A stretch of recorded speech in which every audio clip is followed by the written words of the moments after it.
Hello, happy Tuesday, and welcome to the next iteration of the Great Lakes Division of the IAFC's webinars. That very happy to have you all on the call with us today on the webinar. And today we'll be talking about the modern day recruiter.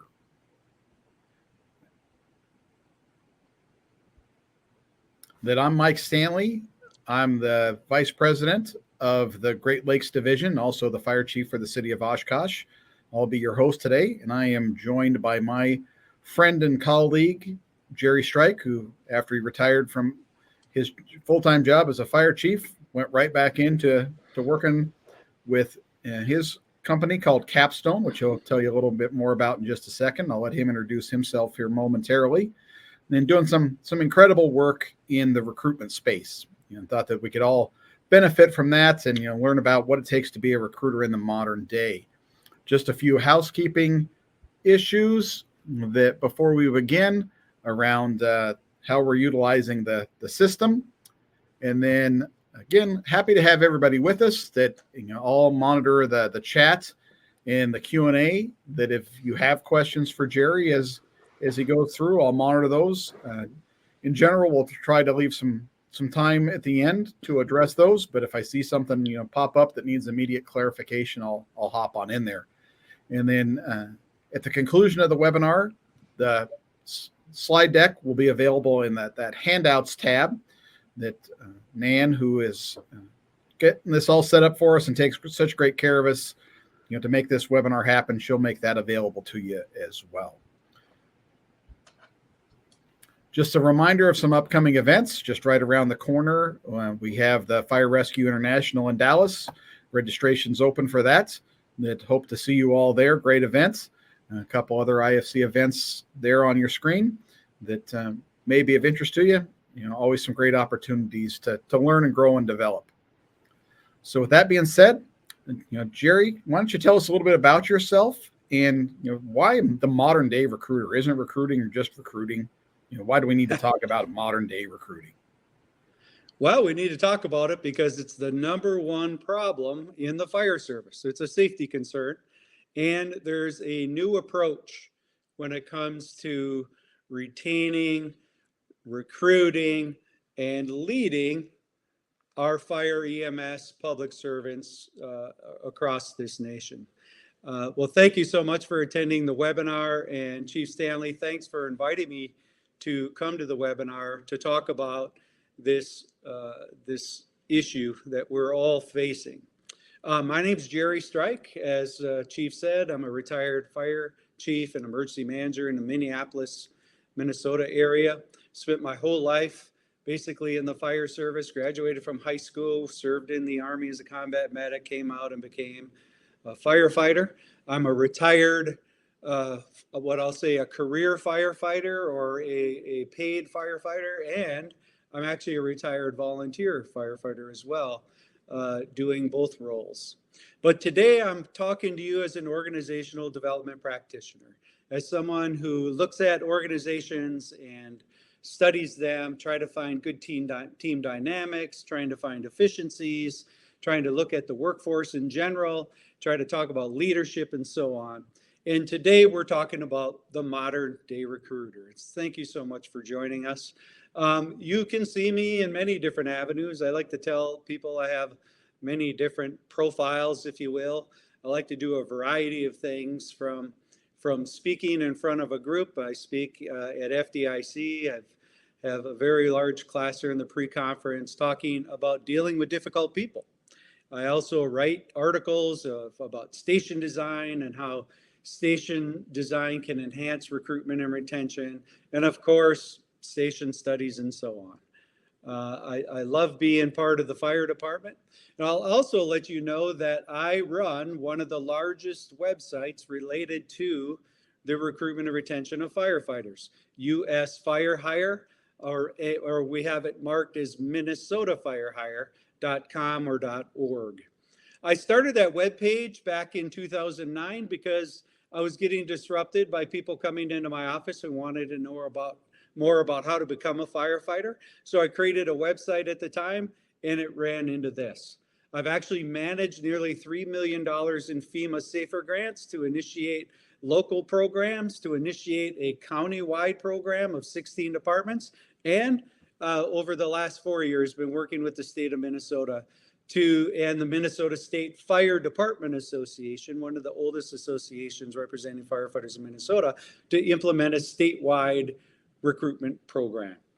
And through that, I've learned there's a lot of myths when it comes to talking about the recruitment problem. Today, I'm here as a teacher, but I'm sharing with you my experiences, my study, and the data that I receive every day through that website.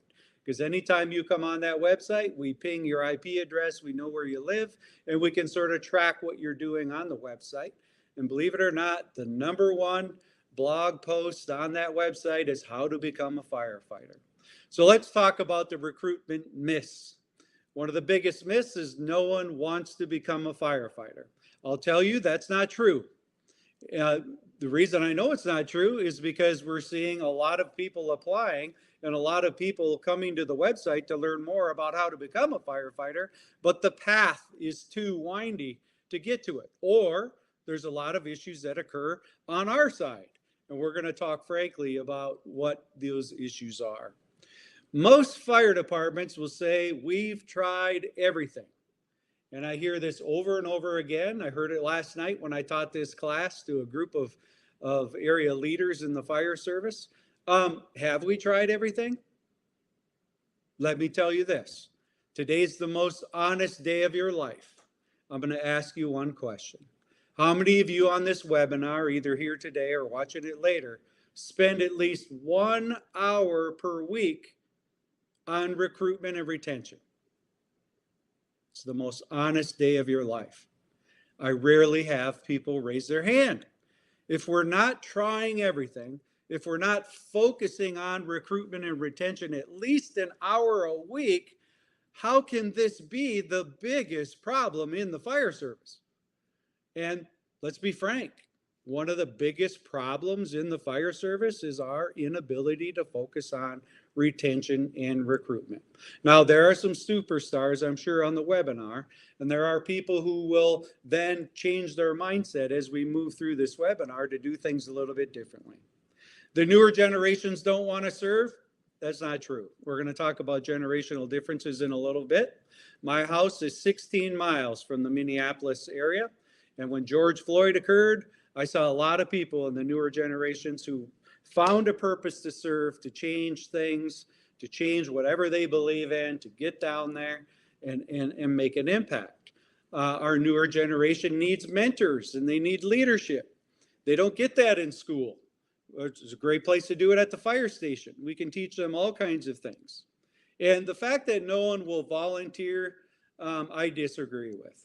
They'll volunteer if they have a purpose. They don't want to come to a reality TV show. They want good leadership. They want to feel safe. They want to feel supported. And they want to learn things that they can add to their resume so that they can become a better employee somewhere else. People do want to serve, and people say no one has time.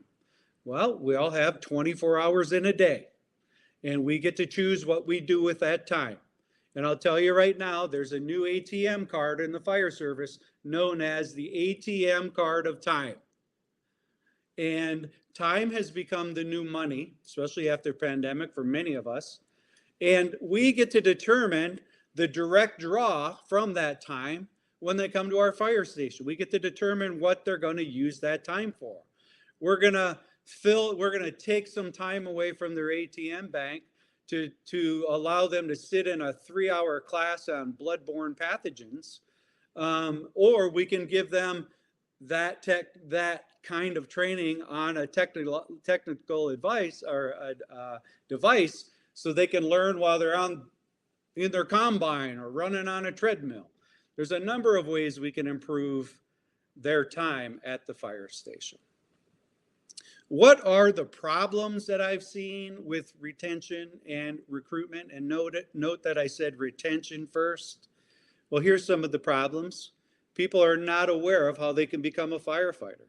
The day of sticking out a sign in the front yard and putting up a banner and having an open house, those are gone.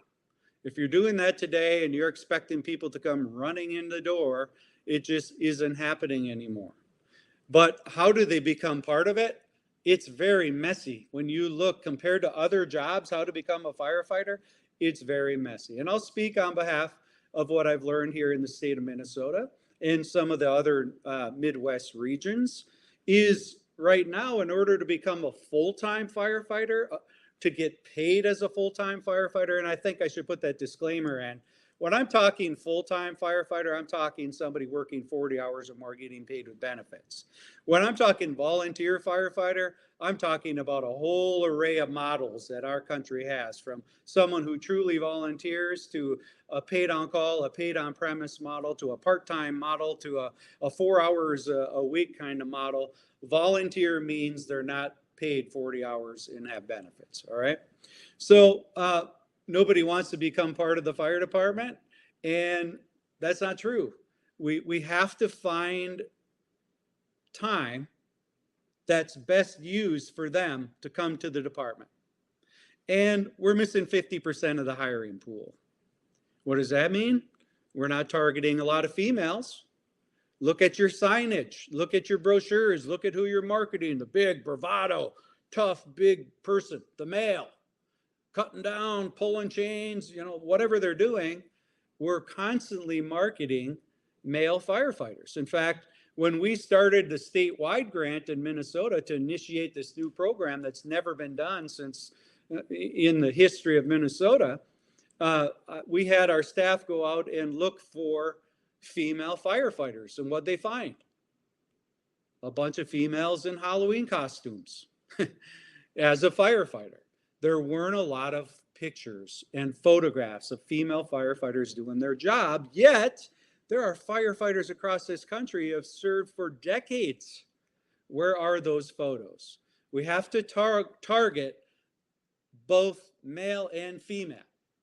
They all have a place in our department. Inclusivity, being open to everything, people to come in and give us their experiences in their life and their skills and their ability and their understanding is the best way to get as many people as you can. And agencies do not provide an easy path. And I was talking about the state of Minnesota. You cannot become a firefighter. Well, I'll say this. On the scale of probability, with 0 to 50% being possible, 51% to 100% being probable, it's possible to become a fire career, or not a career, but a paid firefighter without any training, but it's not probable. Because the state of Minnesota has so many volunteers who are firefighter 1, fire 2, hazmat, EMT, and they've been on the job knocking it out of the park for years, the communities have this plethora. They believe they have this plethora of staffing that they can get. But what they don't realize is the average firefighter in the state of Minnesota the average age is about 38 years old. And they're already well into their career, and they don't want to be a firefighter. So are we limiting our pool when we're looking for firefighters who are full-time? Because back in the day, I started in the 80s, but I remember when there was a civil service test or maybe even character-based hiring. And then once we got the right people in our organization that we believed to be the right fit, we put them through an academy and we trained them.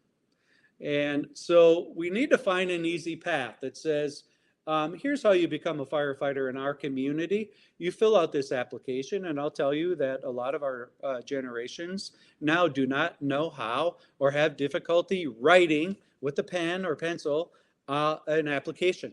So what we can do is create it so that it PDFs and you fill it out using a computer. Yeah, some of us on there thinking, well, that's crazy, but it is what it is, right? It's reality of today. We're trying to make things much more easier for the generations that are coming into the station. And so what is the application process? And when you get the application, what do we do with it? I've heard chiefs lose the application.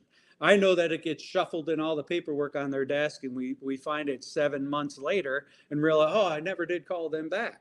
And in the meantime, that recruitment person ended up leaving. That candidate that you had left. But what can we do to get the attention of the candidate who's fired up right now to become a firefighter and get them through a process as quickly as possible so that we can get them on our team.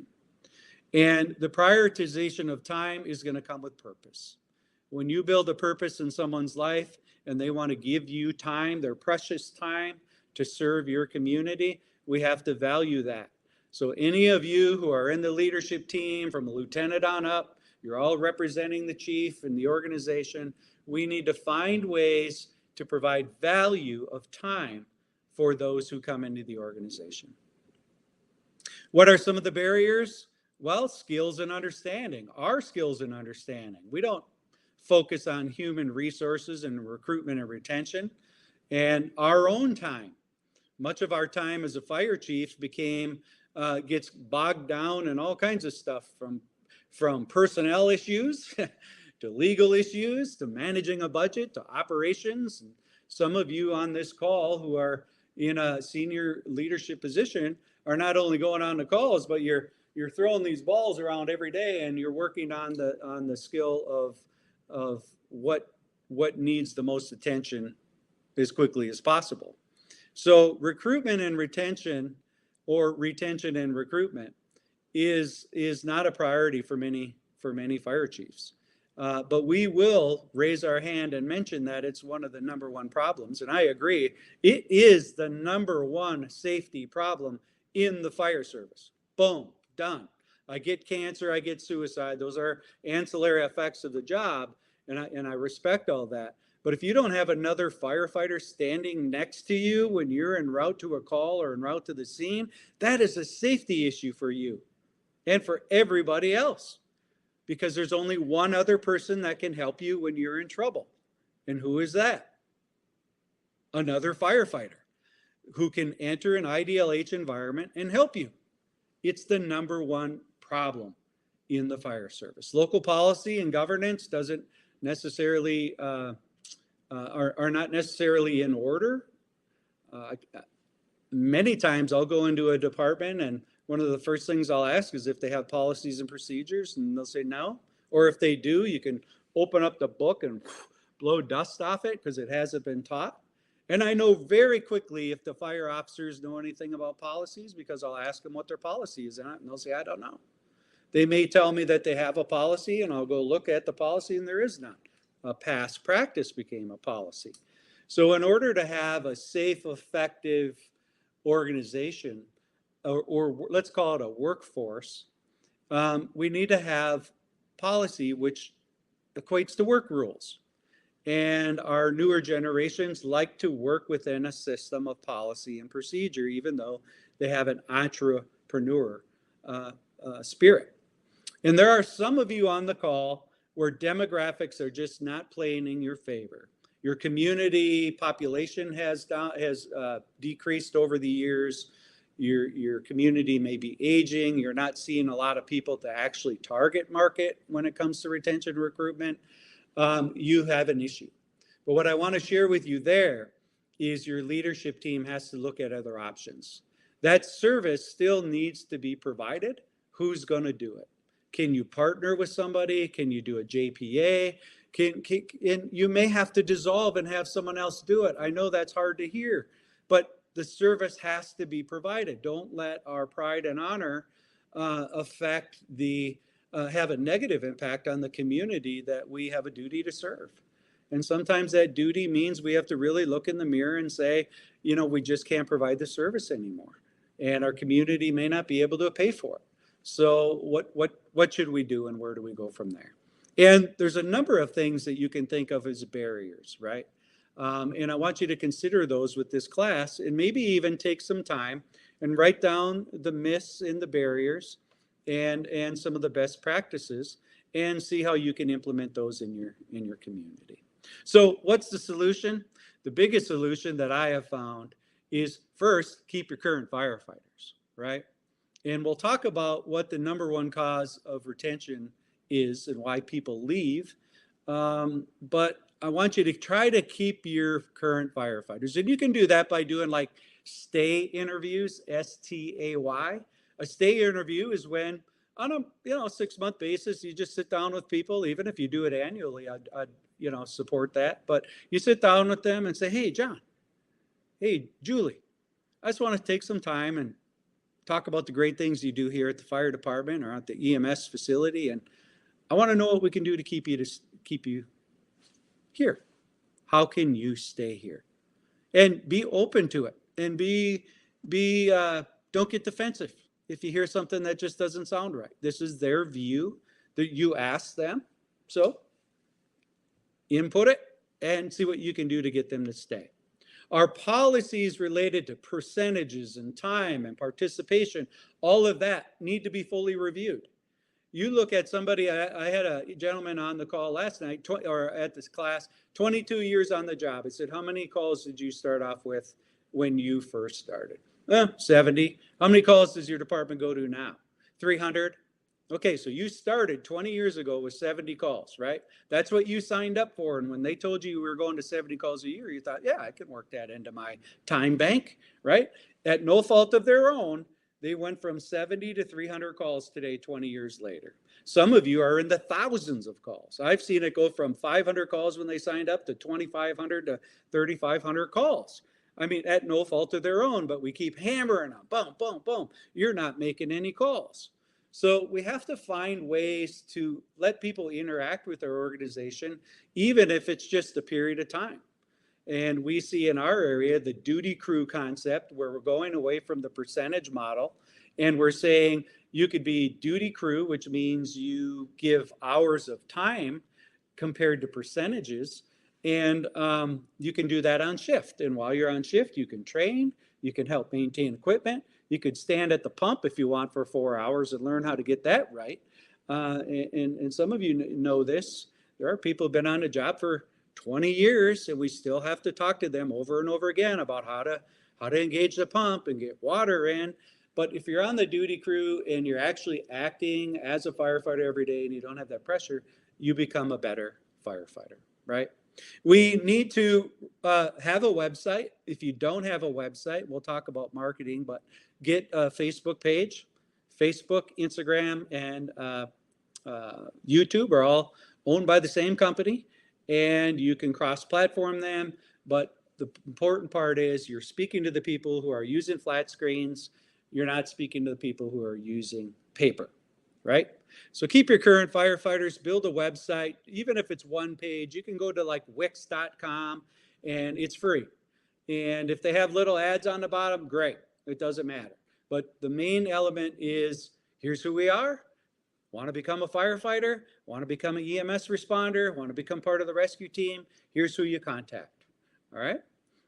Use social media to target people. This is when we talk about the modern day approach. Back in the day, we didn't have social media. Our generation, we didn't even have the internet. And we all grew through this technology together, from holding a phone in our hand and being limited to a 6-foot cord to all of a sudden getting a box that looks like a cow arriving at our door when Gateway came out with the home computer. And then all the way into today, where we can retinal scan our eyes to get into the fire station, So our newer generations are technologically advanced. That's all they know. My youngest was given an iPad in elementary school, and that's how she learned. Okay. So we need to get advanced with that. The use of billboards and those kinds of things, billboards don't work well. They work, but they don't draw a lot of attention to your site. What really works when it comes to social media is streaming, is creating ads and paying to have them placed in areas such as Netflix, such as YouTube, such as, you ever watch something for a little while and an advertisement pops up? You can do that too. You don't need to be a big marketing firm to do it, and we can show you how to do that. And then more importantly, what phone number should they call? Who's your recruitment coordinator? I like to tell chiefs, because you're so busy, and I understand it, I've been there, managing a large fire district with multiple stations and all kinds of people. I didn't have a ton of time to recruit, but once I figured out how to do it, it took off. In fact, a couple months before I retired, the department I retired from was issued and awarded the Minnesota Fire Department of the Year, primarily because 30% of my staff were female. 30%. And that's a big number. But once you get the ball rolling and you build a house that doesn't tolerate harassment and doesn't tolerate the farm jokes and all that other stuff, and people feel safe, both male and female, you start to build a very strong team. So collaboration is the key with others. You can use a SAFER grant. You can apply for a SAFER grant as a group. If you have 3 departments near you, 1 department, 2 departments, 16, 100 departments in your area, or your state chiefs association wants to apply for a grant to focus on marketing and recruiting and retaining firefighters, they can apply for it. That's exactly what SAFER is about. But and the folks at FEMA will say, we wish we had more people applying, right? But you can get millions of free dollars with no cost share using the SAFER program, and I can help you do that. So I'm asking you today, how are you recruiting now? Is it reactionary, or are you proactive with an actual plan that walks people through the hiring process? This is what I'm trying to encourage fire departments, EMS facilities, rescue squads, whatever. Even if you run your own construction company, what's your recruitment plan for taking people on all the way through the onboarding process? Doesn't have to be that complex, but you have to have a plan. Otherwise, you're freelancing, and firefighters know what freelancing does, right? What processes are you use? Who are the new recruits you're targeting? What do I mean by that? Well, if you're in a growing community, which is constantly seeing new buildings go up and a lot of change, you may want to target people who have the mindset of change, who understand that change is constant and that change is something that is always going to happen. So then they fit in with your team, right? And they're used to change. So what challenges are you having? You can put that in the chat, and Chief Stanley can see if there are any commonalities with the challenges you're facing in your area. And I know I'm talking from New York all the way to California, from the tip of Minnesota all the way down to the tip of Texas. We are experiencing recruitment challenges. I'm not sure I am sold on the fact that we have a recruitment problem yet. So how it works? Well, if you get together and you properly market and target people, you're going to find candidates who want to learn more about what it takes to become a firefighter. Notice when I have spoken with you about a firefighter, I have not said, other than the definition, a full-time firefighter or a volunteer firefighter. In fact, I think that maybe one of the barriers is the mindset of the community is that a volunteer receives no pay. And that isn't the case in many states. They're actually considered an employee in many states. In fact, many of you may not be aware, but there is no law that I have found yet that requires your fire department to even exist. There's no law that says your fire department has to exist. There may be a law that says fire suppression services shall be provided, but it doesn't necessarily mean your community. Your neighbor could provide it. A private entity could provide it. But my point is, we have to stay focused on the rules and finding these candidates, right? We want to answer their information. What does it take to be a firefighter? You can create YouTube videos. You can just talk in a mic like we're doing now and record it. And hey, everybody, thanks for joining the ABC Fire Department. We're giving a little webcast today to talk about how to become a firefighter in our area. And you just explain to it how it works. It's that simple. All of the modern tools are here for you to do that with video recording. And just iPhones, you know, this iPhone 15 has a camera that's better than the $4,000 camera I bought years ago. And I can load it. I can load all my social media for a month if I want. I could put it into a carousel and it'll spit it out at the right time. I don't even have to touch it. So answer the questions of the firefighter, help them apply, help them understand what it takes to be a firefighter, get them trained. And one of the big discussions is what is required for training. In our state, the only thing that's really required is to have OSHA training on a tight fit mask and lifting and bending and those kinds of rules. We're an OSHA state, but many departments think that they have to be Fire 1, Fire 2, Hazmat, EMT, pump operator, Fire 1, or Officer 1, Officer 2, before they even get on the floor to do the job. And I'm seeing across this country, I think we need to go back to, hey, let's introduce them to the station first. Let's get them involved and see how they fit in with the team. Let's get them through a Firefighter 1 series, the elementary lessons of being a firefighter, and then let's put them back on the floor for a while.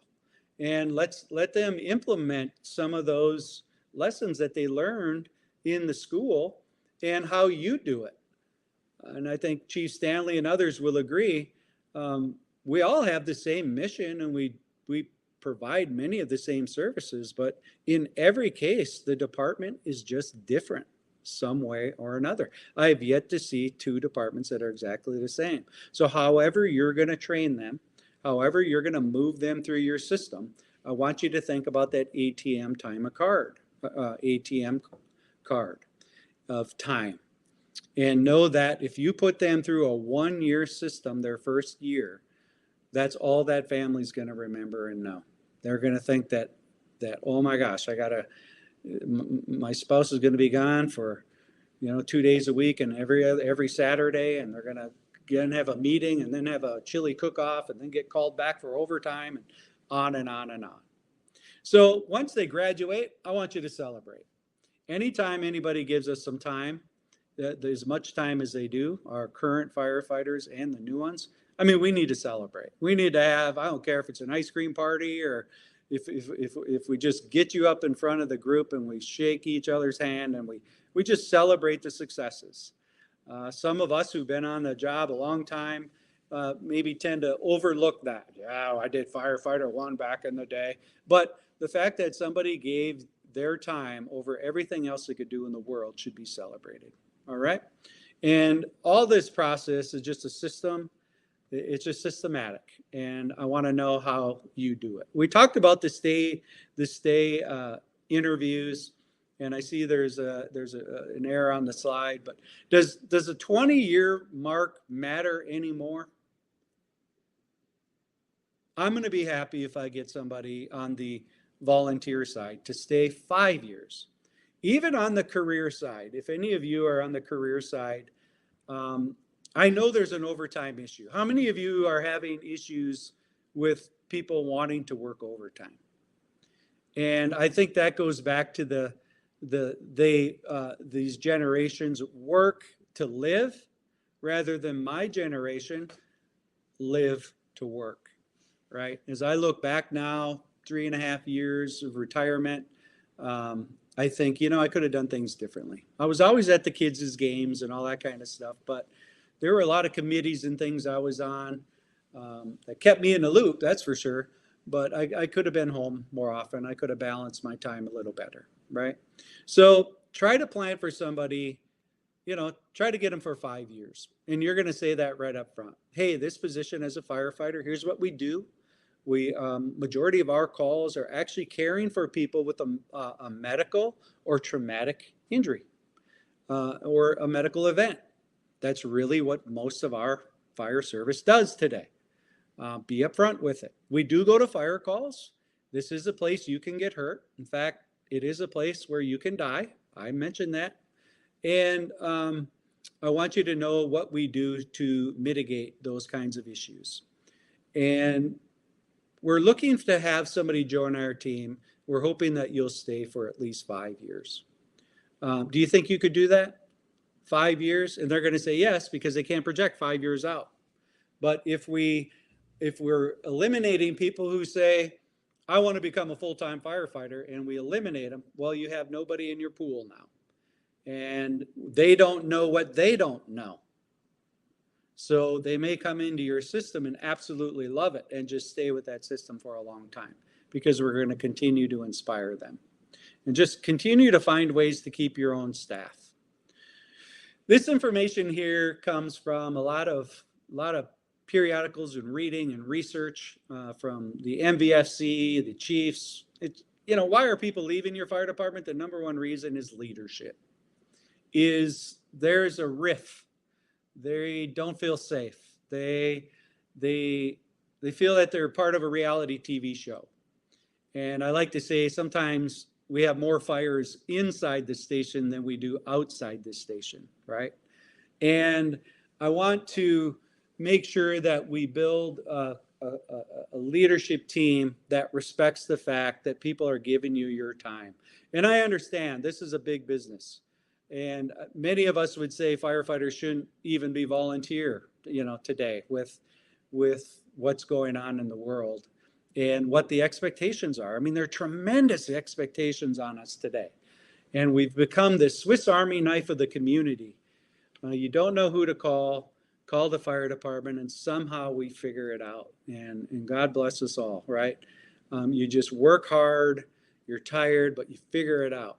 And that's the beauty of this fire service. But lack of flexibility, if you're so rigid on your percentages and your participation rules, and you have to make every training, and you have to do this, and you have to do that, you have to find ways for them to achieve those goals. Moving to some sort of technology platform for what I'm going to call required training, low priority training, and I say that lightly because all training is purposeful. But I want you to look for ways that you can go to a platform that will allow them to do it at home. Yeah, but then they'll want to be paid for it. Hey, they may want to be paid for it. If you're going to have them sit in the fire station for 3 hours to go through that class and get paid for it, they probably want to get paid for it after hours. You have to figure that out. You have to work it out. It's cheaper than having an all-career department. And I'm not saying that that's bad. Our models change over time. As our community grows, our model tends to change. And but look at some of the safety. I hear this a lot through the website. What do they do to keep me safe? Because I don't want to get hurt on the job and then not be able to work my full-time job. Yeah. And on the full-time side, they have so many options now because of the use of lateral transfer, right? We're all just sort of fishing other people's candidates, right? And we know that people will hop to the next job because their station design is better. Oh, they just built a brand new fire station, so I'm going to go over there because they have their own sleeping quarters and a television in it. And they have a fitness room and a steam room, right? They also will go over because they're doing the same job for $2 more an hour. And maybe they're leaving your community because in my area, an affluent community that I was managing, our on-call staff couldn't afford a $400,000 townhome. And so they say, I got to leave because I can't stay in the mom's basement or 3 firefighters teaming up to make a payment. So safety is the key, right? Safety is the key, and finding ways to be more flexible because the grass can be greener for others, and they can be enticed by money and better accommodations. We talked about policies and the work rules. How many of you have policies and procedures? How many can sit down and say, here's how we do this. Here's how we approach a structure. Here's how we make an interior tack. Here's how we make a grab. Here's how we treat a patient. Here's how we put our tools away. They need to know that. Working with a captain that says we do it this way, and then the next call, a lieutenant says we do it this way, and then the chief says we do it another way, and it gets frustrating. And it creates the inexperience of maybe unorganized and maybe not as safe, right? And we use policies to drive our work. We use policies to help influence maybe some of the standards that we know. We all know of like the National Fire Protection Association standards, NFPA, and so on. We can use those standards. It's not a law, but it's like a best practice to help us write our policies and procedures. You should know that there are state and federal laws that you should be aware of when you are hiring people.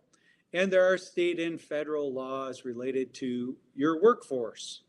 This is not a fly by the seat of your pants kind of process anymore.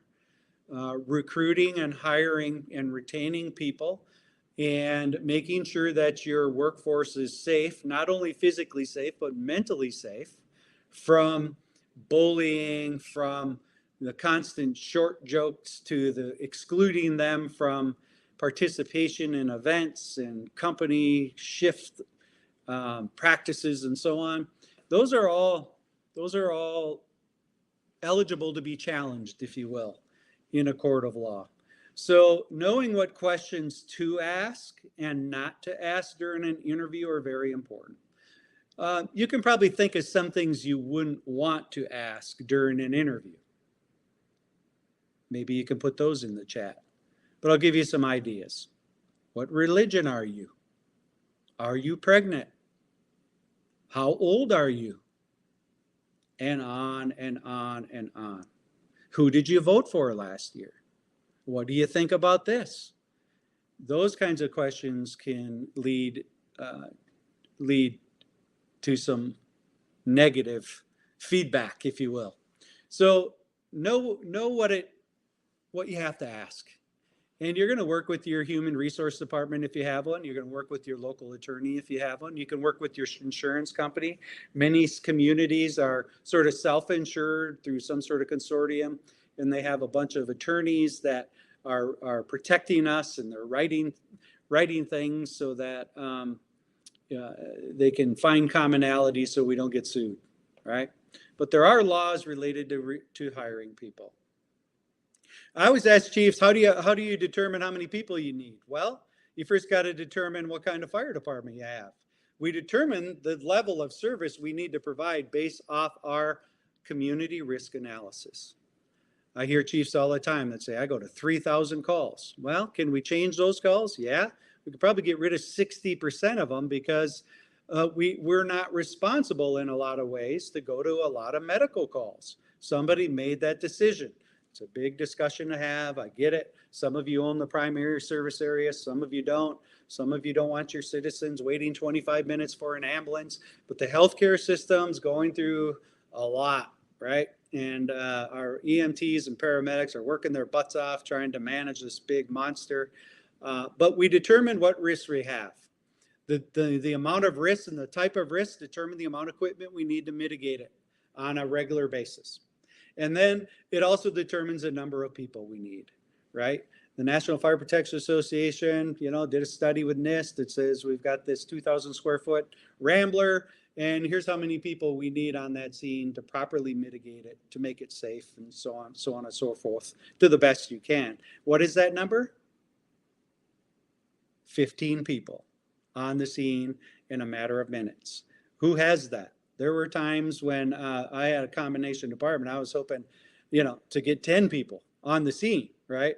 And we may have 9 trucks to get 10 people.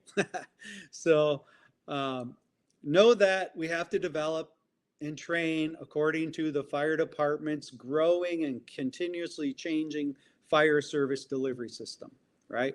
And maybe you're not the full service department. Maybe you're looking at the Green Bays and you're looking at the departments in the area and the Minneapolis, or maybe your busy suburban department, and you're saying, we got to go to inspections, and we have to do pre-planning, and we have to do prevention, and we have to do blood pressure checks, and all of that equates to time.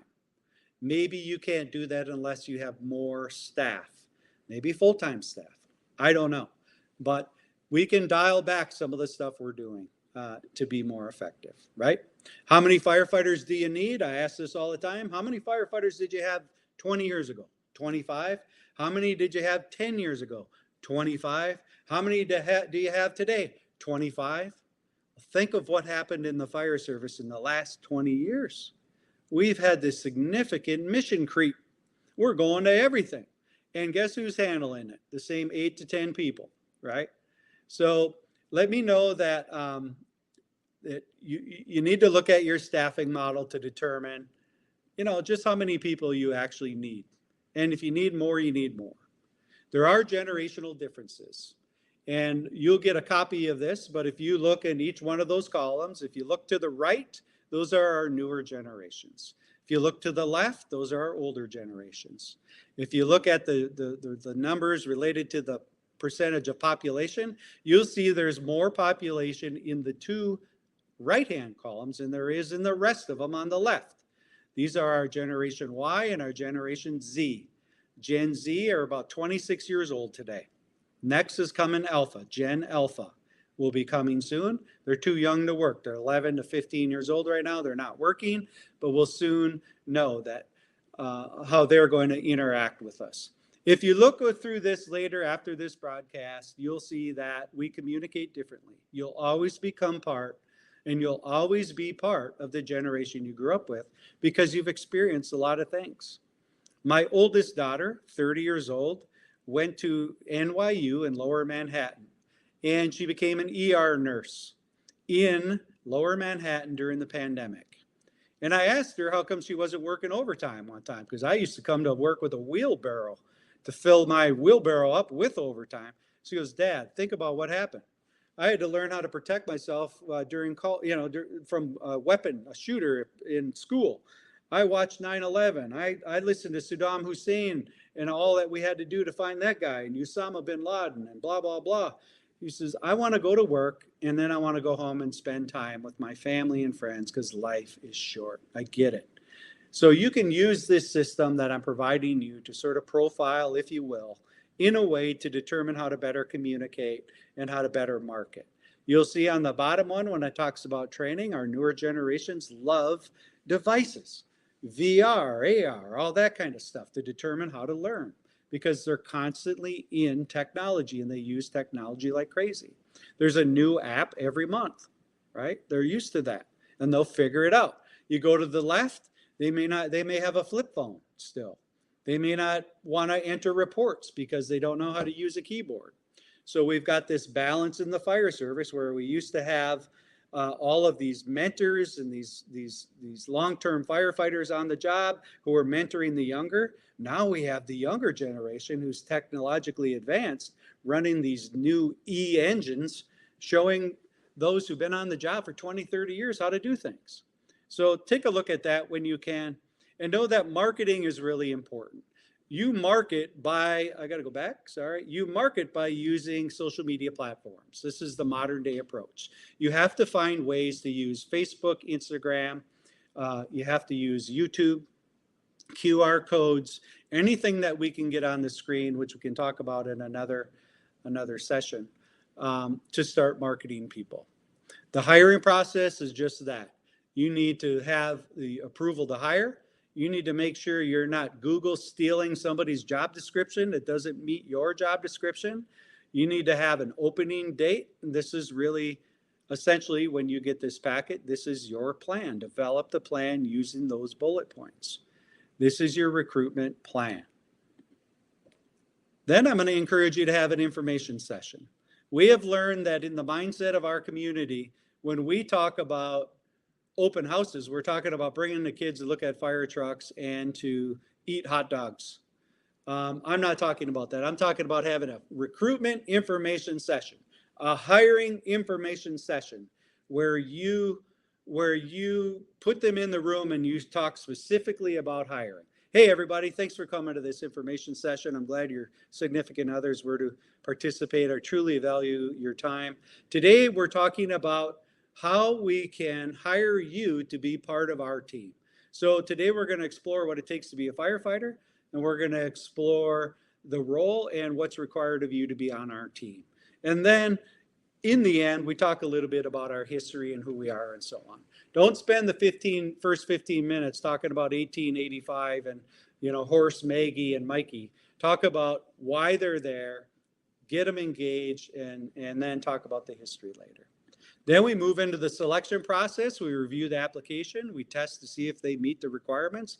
We interview and score them, and then we send them a test if we like them or as a candidate or not. We give them a conditional offer, and we move them through the conditional offer process of criminal history and so on.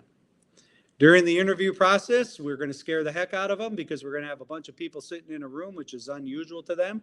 So I like to tell them, hey, during the interview process, there'll be 3 or 4 people in uniform or in polo shirts sitting there to ask you questions. They're the deputy chief, myself. We're going to have an HR rep, and we're going to have a couple firefighters in the room. Don't just, dress for success, come in and be comfortable. All right. During the interview process, it's a formal process. We talked about the questions you shouldn't ask. You should all know what the interviewer plan is when you start to interview people, and you should get them through that system quite quickly. We'll give them a conditional offer, an offer of employment that is, it's predicted we're going to hire you. However, there's a couple other things we need to do. Maybe it's a health screen. In our state of Minnesota, it's required by law that firefighters have a criminal history check. And if something pops up related to arson or felony or something like that, we have to look into it and see what that's all about. And then physical ability tests. I think the more I talk to people about physical ability tests, if you have a long-standing test that's actually been created for you and vetted by a third party, I would say keep doing that. I would say if you're thinking about doing a physical ability test and creating your own, to get some legal advice. Speak to your city about it, and they get challenged. And really what we're trying to do is, can this person bend, kneel, squat, lift, pull, drag? And I've been on physical ability tests where it's turned into, it turned into the strong man and woman contest because we want to see if they can do it. But we really want to know if they can bend, kneel, squat, lift, pull, drag, maybe put a mask on to see how the claustrophobia works and so on. If they have it or not. But overall, criminal history, you'll have to determine what makes sense to you. Last night, I asked the question, what kind of criminal history would you accept in your department? Would you accept a criminal sexual conduct or rape? Would you accept a candidate for robbery or theft or beating a public official? Would you accept someone with a DWI? How about 2 DWIs? How about 3? Would you accept somebody who had a drug overdose issue years ago and had a conviction on their record as a 17-year-old for drugs, but now they clearly show that they're doing good things and they're out of that phase? So these are things you need to decide on your own with the help of your staff and legal advice. And then there's the onboarding process. Onboarding is when we take people into our organization and we manage them over a course of 3 and 6 months, right? In the HR world, onboarding is a 6-month process. We take them into the organization and we say, hey, welcome to the organization. Here's your team. Here's your locker. Here's some bling. Here's a shirt. Here's a hat. Here's a widget. And welcome to the team. Let me show you some of the basic elements of our fire station. Here's the door code on how to get in. We issued you a key fob. Here's how you get in. Here's where you go. Here's how you answer the phone. Here's where we do our reports. All the basic stuff that you guys do without even thinking. We need to address that so that they feel welcome and they feel like they can actually add value when they start coming into the station. And that concludes a very quick session on how to retain and recruit firefighters in the organization using modern approaches. Of course, this class goes much longer, but this is a 1-hour session. So I'm going to give it back to Chief Stanley, and maybe he can talk about some questions that came up, or you can ask questions in the chat. Thanks, Jerry. That was absolutely fantastic. I see that Nan has put the slides up in the handouts tab over on the right-hand portion of your screen. That if you have any questions, that if you can either throw them in the chat or the Q&A, and while we have these last few minutes here with Jerry, we'll talk through those. But Jerry, can't thank you enough. That was great information, a ton of information for all of us to think about, and a lot of things that we can action on. So the first question I have for you is, ton of information. Like I said, you talked about, you only had an hour, you have a lot more to share. If I want to know more about this topic, hear more about some of the things that you're recommending or you've done, can I reach out to you, and how do I get a hold of you? Yeah, you can reach out to me in my email, jstreich, STREICH, at capstonellc.com, or I'm sorry, PSS.com. Public Sector Solutions, so PSS.com, or connect with me on LinkedIn and follow the stuff that we're doing. I do a lot of fun stuff. I go to a lot of fire stations and I do organizational evaluations. I can help you in many different ways, but don't be afraid to reach out. The toughest part is doing that. All right, and I'll put that email in the chat as well. If I was going to take one thing out of all that you said today as an action item, that I need to start doing today for my fire department as fire chief, what would that be? The first thing I would do is really exercise, do you have a problem? The quote problem. Do you have a recruitment problem or do you have a marketing problem?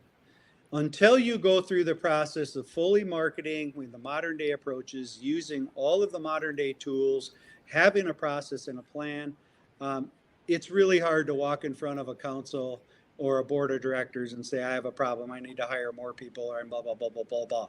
Because they're going to ask you those questions and you don't want to look, like you don't have the answers. And if I could, Chief, the second thing I would do is say, find someone in your organization or outside of your organization who loves to network and meet people and act as a recruitment coordinator. You could, if you had a budget, hire a marketing firm to come and help you out. But there are some people in the community who have a marketing background, or maybe they're a retired teacher or something, who, if you open this up to them, they don't have to be a firefighter. That's another topic, is does everybody really need to wear an air pack? I say no. It's challenging. But at any rate, you can find someone in the community who may want to be a really good model for you. You provide them some shirts and bling and look like $1 million, male and female, and have them go out and start networking. It's all about, I'm going to say in the business world, business development and networking is how they flourish. We need to get better at that in the fire service. Outstanding. Let me just check the Q&A over here. That these last few minutes that we have, can you tell us a little bit more about what you've done in Minnesota with the recruitment platform and the results that you've seen? You mentioned that maybe a state chiefs association or something, a regional group could apply for grants to create that program. Tell us a little bit more about the successes you've had. Yeah, so from one, I've had a lot of local success in my own organization. And I think it's fair for me to say, I don't believe I ever had a recruitment problem. I haven't. I've always been able to find people. It's all in the way that I approach the marketing for that and the system within the system to make sure that they want to stay. Okay. That's the whole nother topic on why people leave and what we can do to challenge that. But I've also, I use $1.4 million to create a 16 city fire recruitment program in Minnesota, in the third largest county in the state. We hired 263 firefighters during that grant period program. We provided them free PPE for anyone that got hired, up to $3,500. We provide a full-time marketing coordinator who's doing exactly what I'm telling you to do. Did that full-time for all 16 of those departments. They got a $100 sign-on bonus, on and on and on. That led then to a statewide recruitment process. When I retired, I was planning on doing a bunch of national speaking and stuff. When the pandemic hit, 3 hours later, all my work was gone. The Minnesota State Fire Department Association is a nonprofit organization representing firefighters in Minnesota since the 1800s. And they reached out and said, would you be willing to apply for this RFP to help us expand a statewide program that's never been done? And we did it. The board of directors took the horns and they drove recruitment and retention to the forefront of the state of Minnesota. Bravo to them. I'm very proud of them. And we have touched many, many people across the state. And it started chipping the squares off the wheel so that it becomes round, and got the fire marshal's office involved and many other organizations involved to to assist. And there's other states that I have been speaking to about that program. If you have a Chiefs Association, if you have a New York Fire Conference, group that's a nonprofit that meets the requirements for FEMA funding, I'm in the probable phase that we can get you money to do good things. Fantastic. Well, once again, my friend, you've knocked it out of the park. I can't thank you enough for sharing your insights and experiences for all of us out there to tackle this recruitment retention struggle that we're all facing with as we battle for talent.